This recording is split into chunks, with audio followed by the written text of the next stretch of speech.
ಈ ಸಲಗ Nagarahalli ಫಾರೆಸ್ಟಲ್ಲಿ road cross ಮಾಡಿ ಜೀಪಲ್ಲಿದ್ದೀವಿ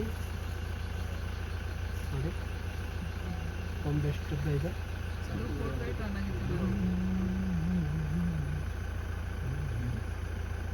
ನಾಗರಹೊಳೆ ಕಾಡಿನ ಆನೆ ಗಂಡ ಕ್ವಾರೆ ನೋಡಿ ಹೆಂಗಿದೆ ಅದು. 5,000 kg ಬರುತ್ತೆ ಸರ್ ಇದು. ಅಷ್ಟು ಬರಲ್ಲ, ಅಷ್ಟು ಬರಲ್ಲ. 5,000 ಬರುತ್ತಾ ಸರ್ ಅದು? ಇದೆ ಸರ್, ಇದು ಭೀಮನ್ ಥರನೇ ಇದೆ.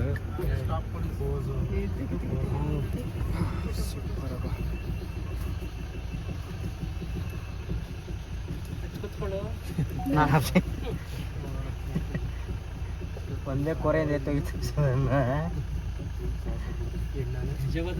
ಹೆಣ್ಣಾನ ಗಂಡನೇನ? ಹೆಣ್ಣಾನೆ. ಹೆಣ್ಣಾನಿಗೆ ಕೊಂಬು ಬರಲ್ಲ. ಹೌದಾ? ಬರಲ್ಲ ಹೆಣ್ಣಾನಿಗೆ. ಇದು ಗಂಡ ಬಂದರೂ ಅಷ್ಟು ಬರಲ್ಲ.